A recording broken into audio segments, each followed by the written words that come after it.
you focused on. Hello, everyone, and welcome back to the Lady K Chat podcast. You are here with your favorite host, Lady K, and I would just like to welcome you back again on this fine Tuesday. I'm here just chilling with my kitty cat. This is Miss Cleo. Say hi, Cleo.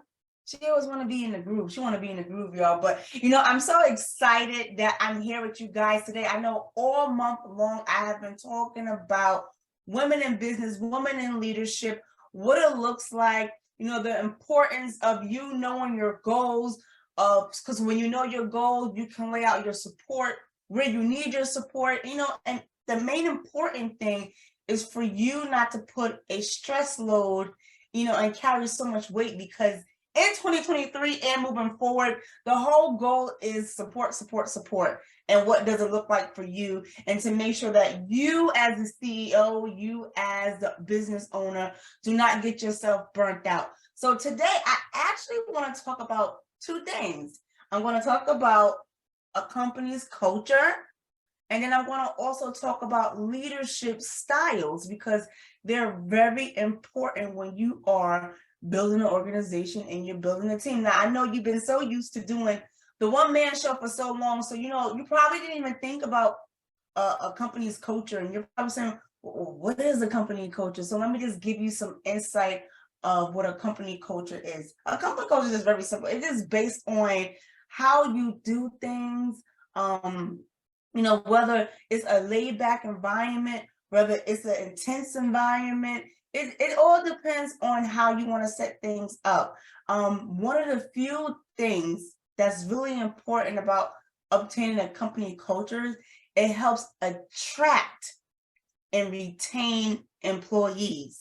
That's very important, because what if you put what if you put a job description out there, right, that you're looking for a particular thing, but then when you do that and people go visit your website, they see your website is colorful, they see, confidence, they see cheerfulness, they see all of that on your website, and then when they come in for the interview, they see that everybody is respectable, they see everybody looks happy, and they're probably saying, oh, shoot, I ain't even got the job yet. I haven't even interviewed, but I like the feel of the company. That's the culture right there. That is definitely it. So besides me saying that it attracts and retains employee, is also increase employees' engagement. When you get the person to come on board with you, and they see how everything is rocking. I wish this cat go sit down somewhere. Y'all see her? Cat, kitty cat. Thank you. Sorry, guys. She just want my attention all to herself. But anyway, just going back. When people see how the workspace is, how the work environment is, 9 times out of 10, they might want to stay. So this is why it's so important to have a company culture. I'm going to give you some tips of more of what it looks like. Y'all know me. I am the person that like to write things down. So if you see me look down, that means I'm looking at my notes, so I can give you the guys the scoop and the heads up. So I was telling you about the workplace culture. I'm just going to go a little bit into depth. It is the shared value, belief system, attitude, and the set of assumption that people in the workspace share. So you got to think about that. You got to think about your values, your belief system, your attitude. I know there's a lot of business owners that they put their faith, like whatever their religion is, they make sure they highlight that, or they stress that. You will see people that say, we are a Bible thumping, whatever, I'm just making an excuse, or we are a holified, sanctified business, or we are a faith-based organization. You ever see those keywords when you're looking at people organization? That's part of the culture, so that's one thing. And then your belief, what do you believe? I'm just going to give you an example of my belief. My belief is I do not like micromanagement.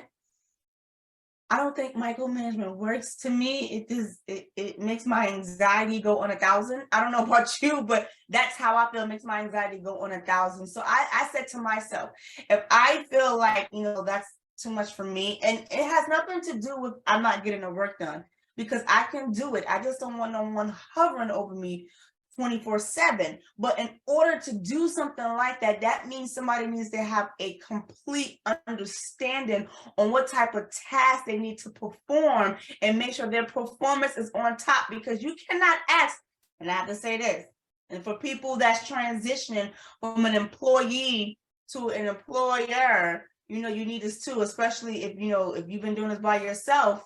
You got to change a little bit of your mentality. You cannot say, I do not like people to micromanage me, and you're not doing the work. Your performance is not matching what needs to be done. So you got to think about that for yourself. And for some people out there, they get into the concept, well, I want to leave my job. But before you leave your job and before you go full-time in your business, these are some of the things that you got to think about. Or even if you are in your business already and you just got to make sure you're just double checking your structure, you're just double checking this to make sure, is this the way I want to go, or do I want to change some things? Because you may have been doing something for so long because you've been in the self-employment mentality, but now you're transitioning to CEO, president. That is a completely different mindset, because that is determining your leadership skills. For so long, people have been doing things for self in their business, and now it's trying to get into the groove of, well, I have a team now. So when I have my team, how am I addressing my team? How am I talking to my team? What does my body language say to my team, right? That was a little bit of me going into the leadership, but I just want to go back real quick. I'm going to go to the leadership. I'm definitely going to hit there because I want to explain the different types of leaderships and where do you want to fall for yourself. So as far as company culture, I also want to give this to you as well too. I want to share some ideas of the company's culture. So number one, the clan culture. Members have common interests and perspective themselves as a part of a large, dynamic, and interested family. So that does personally mean that, you're taking everyone's, thoughts and opinions and interests, and you're finding a way where it can meet everyone's need. Like, you're just giving everyone a fair share on the beliefs of the organization or what they feel like should be placed there. And sometimes employers, sometimes you ever got that survey as an employee, or how can we make the company better? I have to say this to you, right? I'm gonna stop right there. I have to say this, right? When you see organizations giving out surveys, right? I want you to put this something in perspective to you. When you see organizations giving out survey and you go, I'm gonna sit here and fill out this survey, ask yourself, is that the same attitude you want someone to have when they're filling out your survey? Anything that's pertaining to your company, because guess what? You are excited about what you do and what you implement, and you should want that for others too. But sometimes people are not excited about it. But I'm saying this to you because this is part of the law of attraction. If you want certain things to be met, then you have to fulfill it yourself. So you have to change your attitude a lot. All of this has everything to do with attitude and how you're going to operate moving forward. So that was the first one. That was the clan culture, right? And this one is called the adhocracy culture. It says employees are encouraged to take risks and executives are viewed as entrepreneurs or innovators. Look at that. The employers are initiated to take risks. I think that's pretty dope, because when people step out and they see, and they show you how bad they want things, I think that's a great opportunity to show someone, what they're capable of, their skills, and possibility. I say some people climbing up the ladder, because I hear companies say, oh, we're here for growth. We want you to grow. But then I also see companies that they say there's room for growth, but then you're hiring new people, like the people that's been there for a while, you're overlooking them, you're overseeing them. And it's like, if that's the case, then why are they still there? Why are you not moving them into a different department? I understand, different things go for different people, but sometimes I just feel like that is something that's overlooked, especially in the big corporate world. But right now you're a small corporation, so What does that look like for you? Number 3, the market culture. The market culture is based on competitive dynamics and producing tangible results. I think that's dope. I think that has to do with a lot of people that's probably in the sales, they put a lot of incentives and bonuses out there for people to move, because it gotta look pretty in the eye. You gotta let people know, listen, if you go out there and do X, Y, and Z, you will get rewarded with X, Y, and Z. And like I said, the reward amount is usually beautiful. And those are people who are naturally go-getters. They see the big purpose and they'll go ahead and knock it out because they understand the assignment. That's all I gotta say. The last one, the hierarchy culture. This is structure and control are the cornerstone of this type of company, which I think that's a lot. There's a lot of hierarchy, and I understand it's needed. It's the president, CEO, the executive, and then the workers. Managers, and then the workers, because I understand every place needs structure. Yes, there's a hierarchy structure. However, at the same time too, you can kind of customize that too. If you see something that catch your eye in one way, it doesn't mean you have to pick one exactly culture. I'm just giving you some ideas on what these cultures are, but you can say, hey, I want to take some from the clan and I want to take some from the hierarchy and make it my own, and you can. But this is why it's so great for you to know yourself and who you are and how you want to operate, because however you want to operate, that's how your organization is going to operate. So now that I gave you an idea of what the company culture look like, let's see what your leadership skills look like. And before I go to the leadership skills, as you can see, right, as you see, I'm in my colorful dress and stuff like that. I like stuff like this. So sometimes when I have meetings with my team, I will show up like this, because they know this is me. This is Lady K. She's calm, cool, collective, but at the same time too, while we're in our meeting, I like style. But when in our meeting, I want to get things done. I want to make sure that we're hitting the proper things, and we're tagging everything that we need to. However, I'm gonna come nice and bright and ready, so my organization look, they gonna clean up, they gonna let it go. But anyways, let's go to the 5 types of leadership style. So the 5 types of leadership style is 1, transformational leader, 2, delegative leader, 3, authoritative leader, 4, transactional leadership, and 5, participative leadership. So these are the 5 different types of leadership. So now I'm just going to give you some definitions of each one so you can kind of get an idea of what it looks like. And for everybody know, leadership, it just refers to, your methods, your characteristics, your behavior when you are motivating and directing a team, or you're directing people. That's the simple basic of leadership. But I want to go into the different types and why it's important. Okay, so the first one, transformational leadership. It is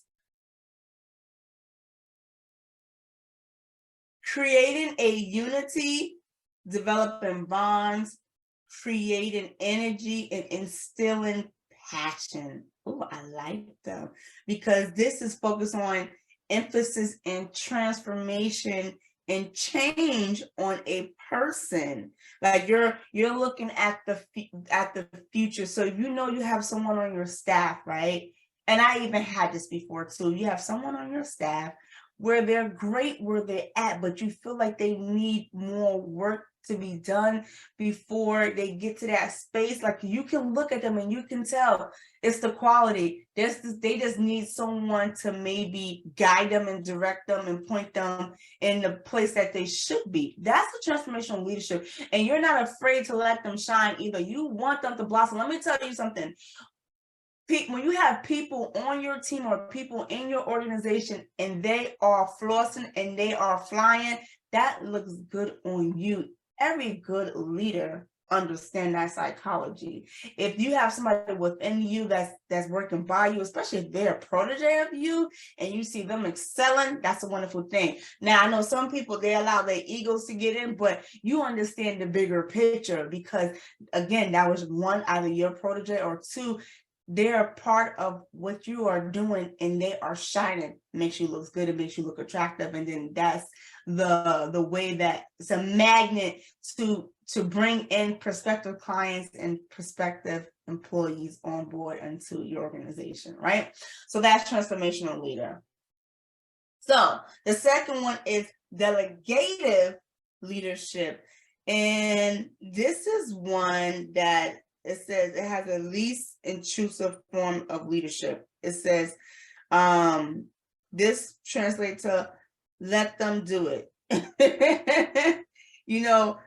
They have trust and they rely on their employees to do the jobs. They don't micromanage or get too involved in providing feedback or guidance. Instead of delegative leader, give their employees the freedom to utilize their creativity, resource, and experience, help them to meet their goals. Now, for me, I like that. I like the that part, but then I know also too, like I told you in the beginning, I don't like the micromanagement, but I also believe too, there's structure has to be put in place, and things have to be in place. So I like that between that and transformational leadership. It kind of gives you a nice vibe so you can have a balance, because when you don't tell people how they're doing, like they don't know, like you got to communicate that with your team. You got to let them know, listen, I see that you're progressing, I see that you're transforming, and I like it. Hey, when your 6 months review come in, there might be a bonus on the table for you, and there also might be an increase in pay. Again, you see, that's something that they're looking forward to. So you got to give them something. Now, this all depends on too, what type of workspace that you have. Even if you have people that's not physically in the office and or your team or on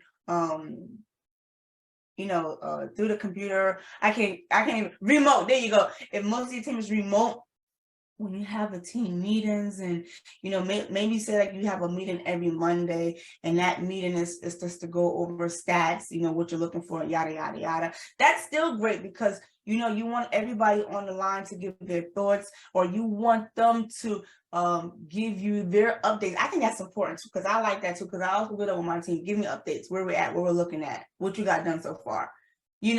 That's great for me, because I don't always want to dominate. So I want them to step in, and I want them to feel comfortable as well too. So that is just something for you to think about. The next one is authoritative leadership. Or authoritative is usually referred to the visionary leaders who adopt this style consider themselves mentors to followers, not to be confused with authoritarian leadership. Authoritative leadership puts more emphasis on the follow me approach. Now, I think that's dope too, because they always say, you want to see what you want to look like, or you want to see what you may become. So if you see that particular leader and they're looking right, just like for you, if you have a coach or if you have somebody in mind that you want them to be your coach, and you're looking at them, you say, well, is that what I want to look like? Do I want to follow them? That means something to you. So that's the same perspective to you. Do you want your team to look at you and say, hey, follow me? Do as I do? But you already know when you're doing as I do, there is definitely some integrity there. So now I am going to the next one, which is transactional leadership. Transactional leadership often refers to as a managerial leadership. It is a leadership style that relies on rewards and punishment. This leadership style has a clear emphasis on structure. Now, I definitely understand this when people have to follow established routines. Like, say like, and I'm just throwing out an example, work at a plant, and at this plant, there's different steps, and you got to make sure you follow the steps, because if you miss something, that can throw the whole the whole thing off, you know what I'm saying? Because everything is in alignment. So I can understand things like that. It depends on the workspace, the atmosphere, what exactly is being done. I do believe, and I agree with, if you are in that type of setting, factory wise, things have to be done because they already have it calculated on how long it takes to produce a certain thing, or how long it takes to, maybe pack a bag, that they're doing this for a manufacturer. They have the numbers, they have the statistics, so they have to stay on track. So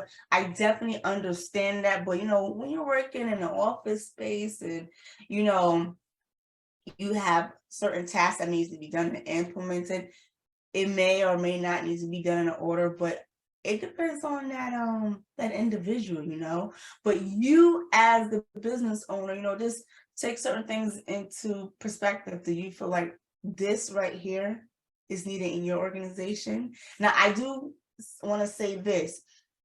If you've been having to give somebody the ability on your team to show themselves and they have not, I do understand taking that disciplinary action and write on a form and say, hey, your work is less progressive. We see that you have slowed down. Can you tell us why? But you have to give that warning, because a lot of times, like, especially depending on the structure of the organization, if you have an incorporation, you have to have your books in order.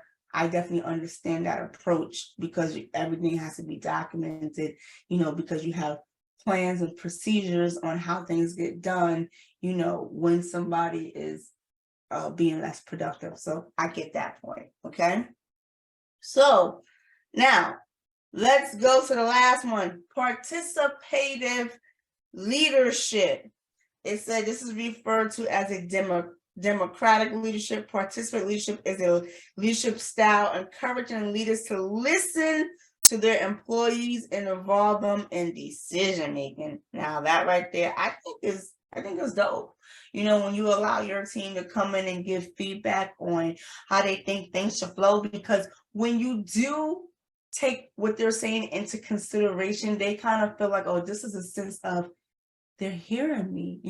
What if one of your virtual team members had a suggestion? You're like, what, I think his suggestion is beautiful, but before we go ahead and lay it out, let's just see how some things work, and you're in the process of speaking to that person of how you want to implement their plan. But at the same time too, you as a leader, you have given it thought before we bring this to the forefront.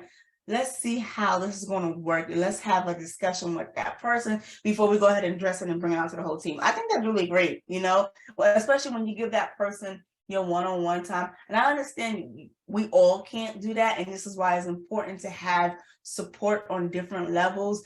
Even if you had a office manager and your office manager is overseeing all the service and products that's being rendered, so you can focus on the things that matters, and so you can focus on other things, that's helpful too. But then within that office staff, the one that's overseeing, you're making sure you're in communication with them, they're in communication with the other workers, and everybody is in alignment. Because I see this a lot. I see that there's a lot of translation that gets lost in each department. So, there's that lack, and it's like, well, you got to ask yourself, do you want that in your organization? Do you want to have that tight-knit communication? If you saw something and you don't want it to linger, you want to make sure that you nip it in the butt, because if you don't, whatever you allow will trickle down. Again, it's all about having that balance in leadership. There are people that's going to test you and try you, and I'm gonna say this right now: do not get so comfortable for people constantly saying no. Life move on. I have to put this in perspective to you too. When it comes to your leadership, know that everybody has an expiration date, and this has nothing to do with like the people are slacking or the people not doing their work. This has everything to know that you should want to know, what's your goal? What is your goal? You should be asking your employees, what is your goal? What do you want to do? Perfect example. You can say, well, one of my employees, they're the HR manager, but their goal is one day to own their own business, right? So you're saying to them, well, hey, if one day you want to own your own business and you work in the HR part, you already know this is the meat and the potatoes right here. The HR is the one that set the rules and set the regulations of the flow of the organization. So, you're saying, hey, get used to knowing the ropes, how to use these systems, how to use this project management tools, how that work, how to connect, Zapier, what I'm saying? All these things matters because you want to set that person up for whatever their long-term goal is. Because again, you have to think about they're not always going to stay. And because they're not going to always stay, I think I said this in the first video, you need to make sure you have your plan and your procedures documented, because when someone leaves and someone new comes on board, there's a training for them to follow through so they can know what is entailed in their job description. So everyone, I hope this was so helpful. I'm so excited. We still have like 2 more episodes to go. I have some juicy stuff for you. So again, I'm excited. So make sure you stay tuned. I hope this was informative to you today too. And I will also drop in the link that you can take the assessment on what type of leader you are, and then also to as far as your company culture. So I will make sure I'll drop that link below. But again, everyone, thank you for listening to me here at the Lady K Chat Podcast. Continue to follow us here every Tuesday at 6 p.m. on Spotify and Instagram. And you can also visit our website at www.ladykenterprisesinc.com. We are a finance and admin company where we help put structure in your business. So I will see you guys next Tuesday. Have a good night, everyone.